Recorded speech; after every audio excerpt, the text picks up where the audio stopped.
Hey there everyone, this is Samuel Johnson and welcome back to the Spider-Verse Retrospectives. Today we're finishing up our look through the Edge of Spider-Verse miniseries as we take a look at Edge of Spider-Verse number 5. And as I mentioned on Tuesday, today's Spidey is, again, one that you may be familiar with if you've seen the Into the Spider-Verse movie. Though the version you know might not be the version I'll be talking about today.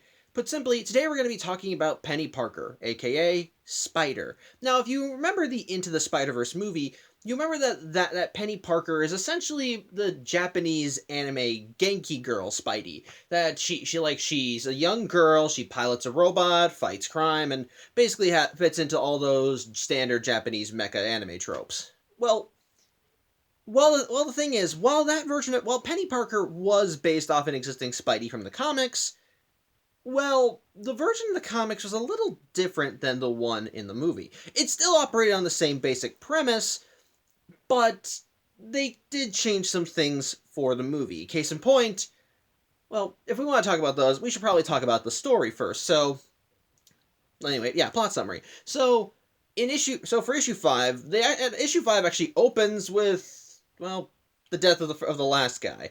And pretty much what happens is that we see someone flying in the sky in a big giant thing of smoke before it ultimately explodes with that little lifeline across the bottom of the page that pretty much shows his heartbeat until it flatlines. Pretty much, and we later learn that this is Penny's father, who was the original pilot for the Spider unit. Well, unfortunately, we don't really understand how he died, but he seems to have gotten into a battle that ended with, well, his death.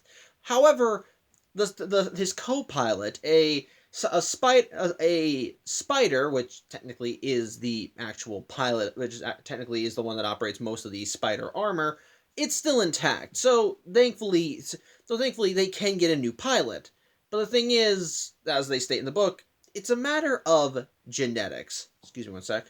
Sorry about that dog-related stuff. Anyway, as I was saying, it's really a matter of like I said, the spider is intact, so they can rebuild the armor, but they need a compatible host, which, like I said, is a matter of genetics. Someone needs to be compatible, which is where Penny comes in, as the original host of Spider was her father, so logically, as a close enough genetic match, they think that she'll be able to pilot it. Of course, at this point, she's like maybe 10 or 11 or whatever, so she's still a kid, but when she's brought in and told about the situation by this world's original Aunt May and Uncle Ben, who pretty much acted as the tech support for Spider, they end up telling her, they try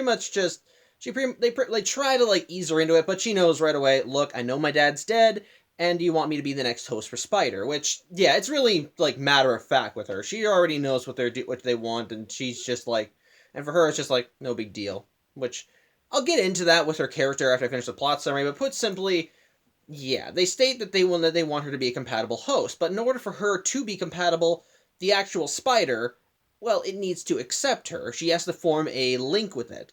And to do that, well, it has to bite her. And sure enough, while Penny is talking with May and Ben, the Spider was released into the room they were talking into, and by the time they finally let her know that it's there, she can feel it on her, and they tell her it'll only bite her if she lets it. And sure enough, it bites her, and you get the standard Spider stuff. As such, from there, the comic cuts ahead to 5 years later, and we see that Penny has been doing the Spider thing for a while. And we actually do get a look at her armor, which, as I mentioned, the armor looks very different in the comic than it does to the actual movie. I'm trying to see if I can find a good shot of it. Let me see. I know there is a good shot of it. Here it is. This is the Spider armor, which honestly, I like this armor. While I did like the more colorful design in the original movie, kind of making it more bubbly and fun. This one looks more like a battle suit version of the Spidey suit. As it's all red, it does have certain spider motifs across it, and of course the head has the traditional Spidey teardrop eye holes. So it does look identifiable as Spider-Man, but it looks more battle ready, if that makes any sense. So I dig it. I think it looks cool, but pretty much in the pretty much at this point in time, we see her duking it out with her world's versions of a classic Spider-Man villain, Mysterio, who in this reality who still uses hallucinogenic gas, but he's a man. He's just a guy piloting. Well, I'm just gonna say a giant fishbowl with an eye emblazoned on it, with speakers pretty much just announcing his whole whatever to the rest of the world. As such, Penny goes in her spider armor, and does nearly feel the and does nearly get and she does get a snootful of the gas, but thankfully, thanks to her filters and the psychic link to the spider, she's able to overcome it and knock Mysterio out, pretty much revealing that he's just kind of a nerdy fanboy. And so from there, the comic kind of cuts, I think, to the next day as we see Penny in class. And if you actually, funny thing, if you actually look in her class, you can see that a bunch of the other students are like shout outs to other anime characters as the girl in the desk next to her is, I think, Asuka from Neon Genesis Evangelion. But however, in the middle of a lecture, the class is interrupted by this world's version of Daredevil, who wants Penny to come with him. It turns out that Daredevil and the police have interrogated Mysterio, and he reveals that he was augmented, enhanced. Nobody really knows who did it or why, but Mysterio does kind of point them in the right direction, which essentially results in Penny and Daredevil going on a few raids to attack various gangs that are working out of warehouses. As such, while this isn't really much of a lead, they're hoping that if they can go to each of these places, they'll find something that can link back to whoever modified Mysterio, because odds are if they modified him, then they're gonna modify other people. But until they can find the source, even Daredevil admits they're probably gonna have to deal with this new brand of super criminal. But in the meantime, they do have some off moments here and there, and Penny does sit down and talk with Daredevil, specifically about her father, what he thought of him, because Daredevil did know her dad when he rode around in the armor, and he does talk about how he thought he was a nice guy, but he always felt like there was something that he could feel like there was something missing from him. There was some kind of sadness and so forth. But overall, he thought it was cool. But Penny and Daredevil continue their escapade, and eventually, and after a while, they just keep hitting dead end after dead end as they keep busting up the gangs, and eventually they just don't know where to go from there.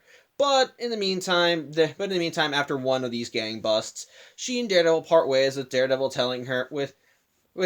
assuring her that she's doing a good job, that her father would like her, and when Penny remarks how everything they go to just feels like noise, he remarks that everybody's some kind of noise, but make sure you're a good one, but you're a good one. So he ends up leaving, and after the technicians end up hauling the spider armor away, they ask if Penny's gonna ride with them, and she says no, she'll take another way home, and sure enough, the comic cuts to her riding on the subway, but as she's riding through, when the train comes to a stop, one of the doors opens, and whoever walks through causes all the other passengers to run like hell.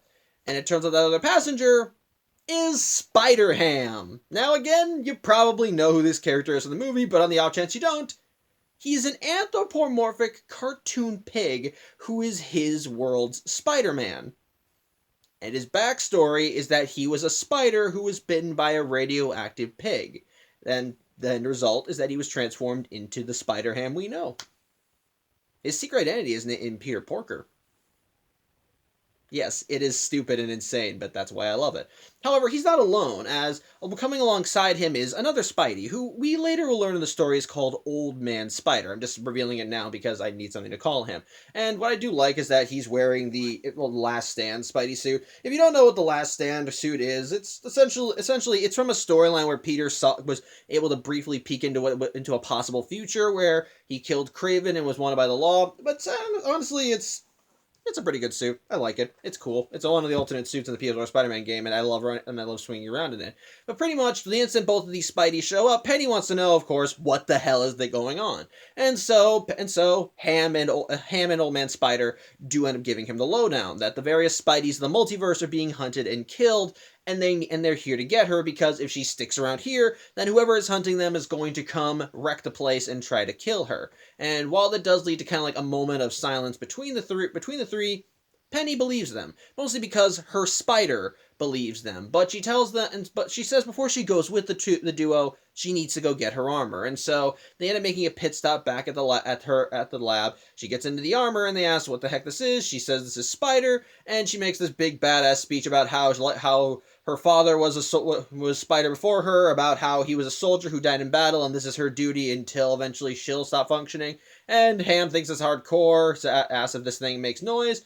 And Penny says it's the good kind before she, Ham, and the old man end up swinging away to take part in the Spider-Verse storyline. So, okay, my thoughts on Edge of Spider-Verse number 5? It's alright. I feel like I'm going to get flamed for that, but I personally just think issue 5 is alright. It's perfectly fine. Entertaining. Interesting take, so forth. But, for me, what holds the story back and what makes me just kind of keep it in the all right category is that it doesn't really feel like we're seeing a full story here. And I don't mean that in the sense like I did with issue 3, where it felt like we were thrown in the middle of a continuity with no real connection to any of the characters. This one does establish a connection. It does establish character. It's just that it feels like we're not really seeing a story going on.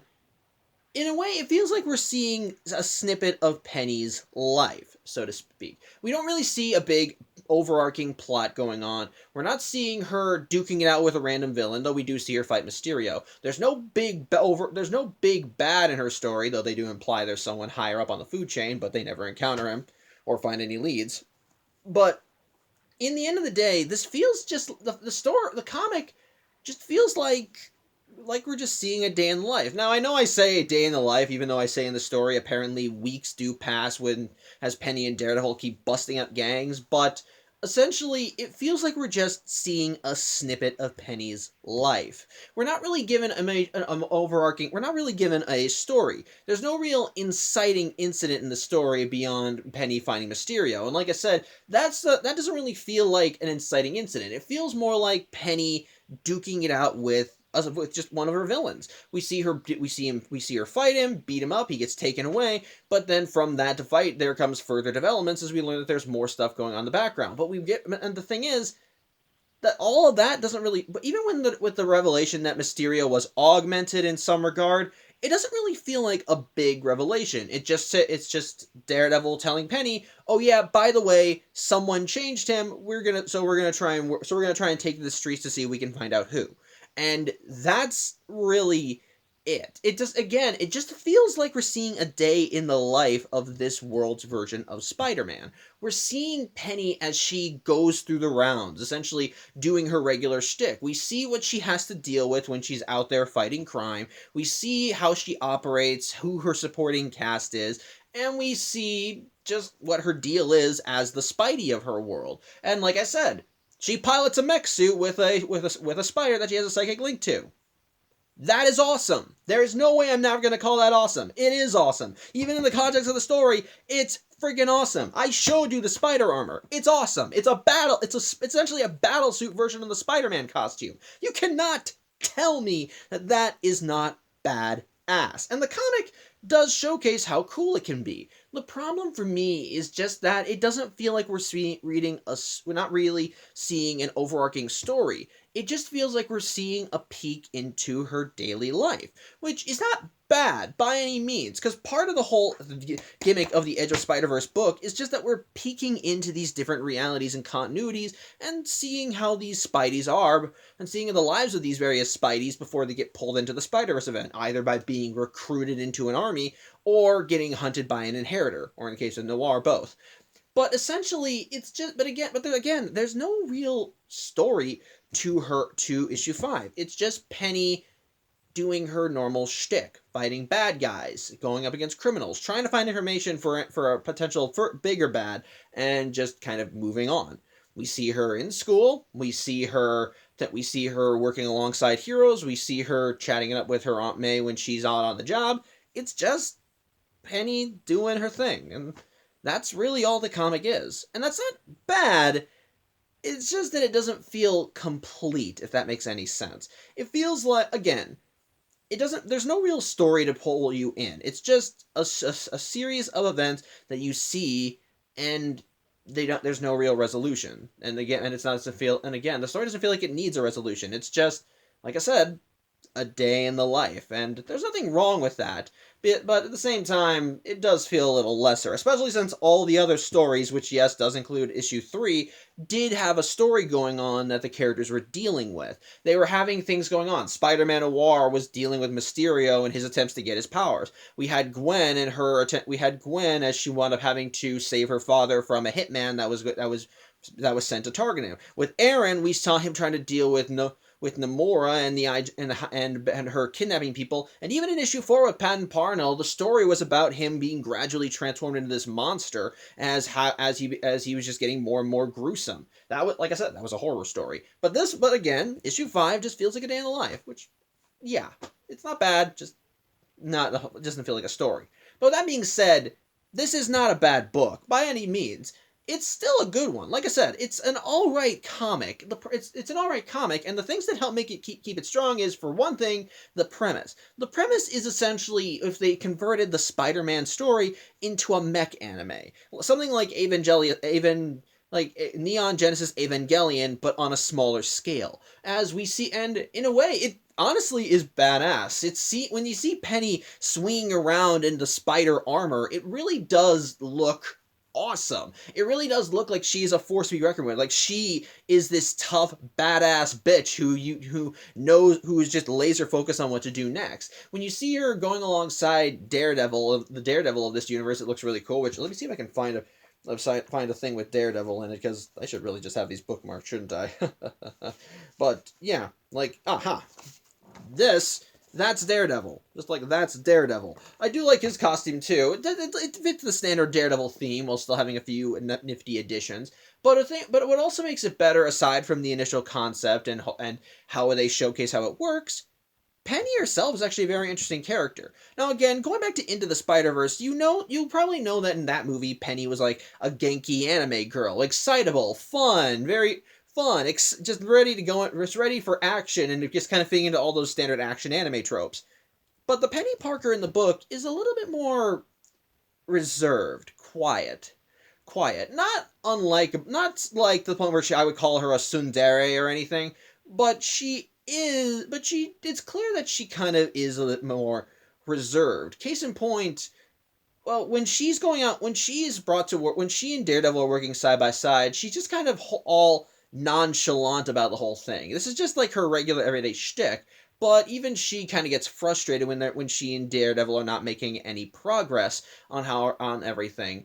But on the same time, at the same time, you get, by that same token, you do see that she does take the job seriously. When she goes out to face Mysterio, she's in communication with her Aunt May, and she asks her, okay, what's this guy's deal? What do I need to do to fight him? And May tells him, oh, he's Mysterio. He has some kind of hallucinogenic nerve toxin. Be careful. The suit should protect you, but you need to be careful. Yeah, the suit will protect you, but just be cautious. And so then after that, she has a conversation. It's like, oh, by the it's like, hey, can we listen to some music while we're working? It helps us focus. And so they put on some music, and then Aunt May tells her that dinner will be ready when she gets home. So you do, and on top of that, you do know that there is still something to Penny, because the thing is, she never knew her father. I'm assuming as part of her dad's whole deal with being Spider, odds are he never really had time for his family. And so while Penny knew who her father was, she never really had a connection with him. And you see that as early as when she's brought in to take over from him. As when May and Ben try to tell her, look, you know why you're here, what we want you to do, she just kind of slumps forward in her seat and says, yeah, my father was Spider, he's dead, right? Like, she is not, she doesn't feel hurt by this at all. For many other people, the death of a parent would be like this big, devastating blow. It would be something that they would not really want. It would be something that kind of hurts. But for Penny, well, it's just a thing that happened. And that's mostly because, based on what you can tell in the story, she never knew her father. It's clear that she never had a connection with him. And so when she actually is told, by the way, your dad's dead and we want you to take over, she's like, oh, okay. Like, that's her reaction. She shows more emotion when they tell her that building a psychic link with the spider is gonna hurt because it's gonna bite her. So, like when she realizes the spider is there, she kind of just freaks out and say, "It's here. Is he gonna bite me?" Like, she's a little freaked out by this. But when it comes to her father, it's clear through the story that she doesn't really know how to feel towards the guy. Most likely because she never knew him. She never really got the chance to know him because this guy was the protector of the city, the saver of lives, the original Spidey of her world, and now that he's gone, she's like, whatever. And again, it's clear she wants to know. Well, it's clear that she wants something. She does, because when she and Daredevil are kind of on a break and are just kind of lounging around waiting for a lead to come up.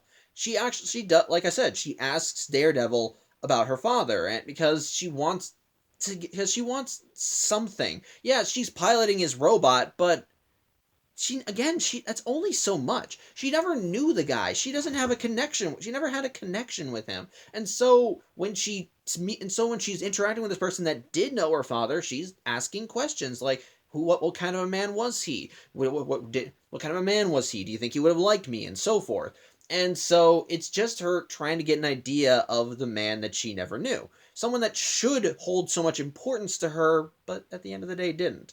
Which I think is kind of sad at the same, because she clearly does take the job seriously, but at the same time she knows how important being Spider is, and she takes it seriously. She and the Spider, like, throughout the story you see her and the Spider just, they're always together. When she's in school and hearing the lecture, as she's writing stuff down, you can see it crawling on her arm. When she's resting with Daredevil, it's like on the shoulder of the spider armor, because they're both out of it. And then later on, when she's confronted by Spider-Ham and Old Man Spider, she says, "We don't have much time. He trusts you, so do I." As you see the spider just hanging on by her wrist.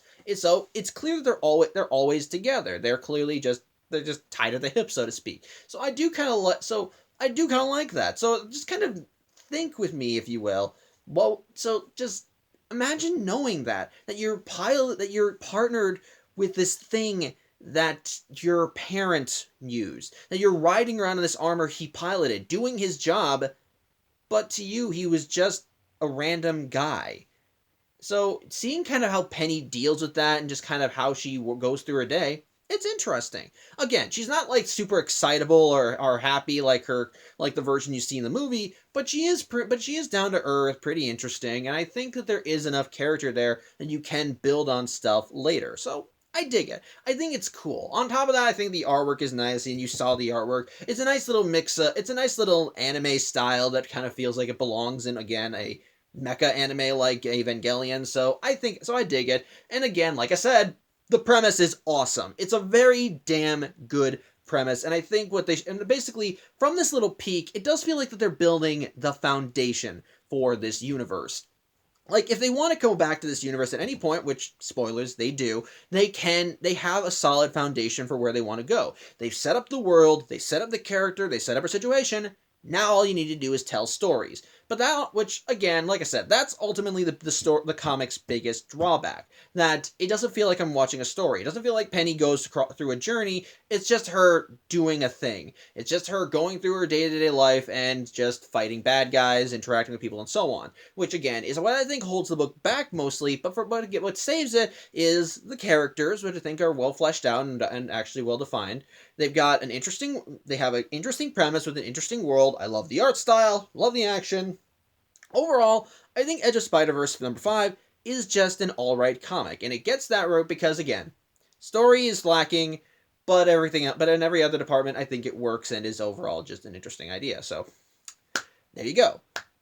So, now that we've reached the end of Edge of Spider-Verse, though, what would I rank each comic in the story? Well, as I said on Tuesday, I think my favorite would be issue 4, I Walked with a Spider, as that story felt so drastically different from a Spider-Man story that, while it did have enough familiar elements that you could tell it was an alternate that this was a Spidey story. It was twisted in it was twisted in just the right ways for it to go off in its own direction and become something different, turning the tale of Spider-Man from a superhero origin story to a horror story about a kid being transformed into a monster, which I thought really worked, and honestly was just a very chilling tale. So I dig it. After that, after that, I would put in issue 2 with the Spider-Gwen story, as I think that did a great job at establishing her character, her situation, what she goes through, what her supporting cast is, and just overall was an interesting take that showcased an alternate version of one of Spidey's earliest love interests.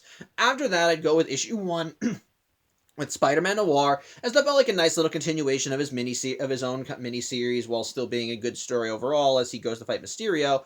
After that, I'd put in issue 5 with Penny Parker for the reasons I'd give. Interesting premise, but lacking in story. And then finally, at the bottom, I put issue 3 with Aaron Aikman. As like I said, that one is an interesting premise too, but by virtue of us not really getting a chance to know the characters or just not really form emotional connection to them, and thus being, and on top of that, being thrown into what is essentially the middle of a story that has prior continuity that doesn't exist, that you're just informed about rather than shown. At the end, it feels lacking and ultimately feels like the low point of the comic.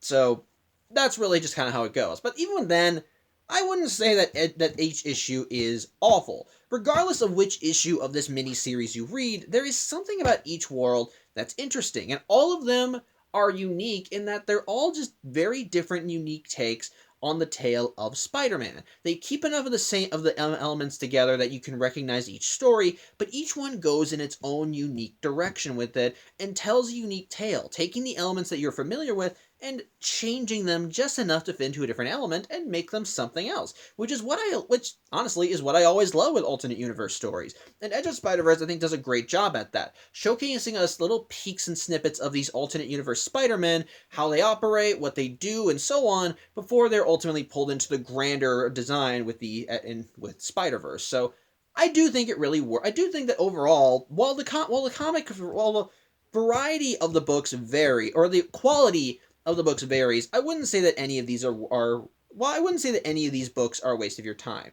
If you want to pick up any issue of Edge of Spider-Verse, well, this Edge of Spider-Verse, I think it's worth your time. And don't take that comment of this Edge of Spider-Verse to say that the other Edge of books are bad. No, no, no. They're all good too. I think they're all pretty good too. I'll get into more detail when I talk of them. It's just that since I'm looking at this one, I do have to mention this one specifically. So there you go. But bottom line, if you're interested, I recommend checking it out. It's a good way of leading into the Spider-Verse and the Spider-Verse storyline, builds enough hype to keep you interested, while still telling these self-contained unique tales about each of these individual Spideys and how they operate, while still making each one their own, while still making each one their own thing, while still identifiable as Spider-Man. So, yeah, I think that's about it.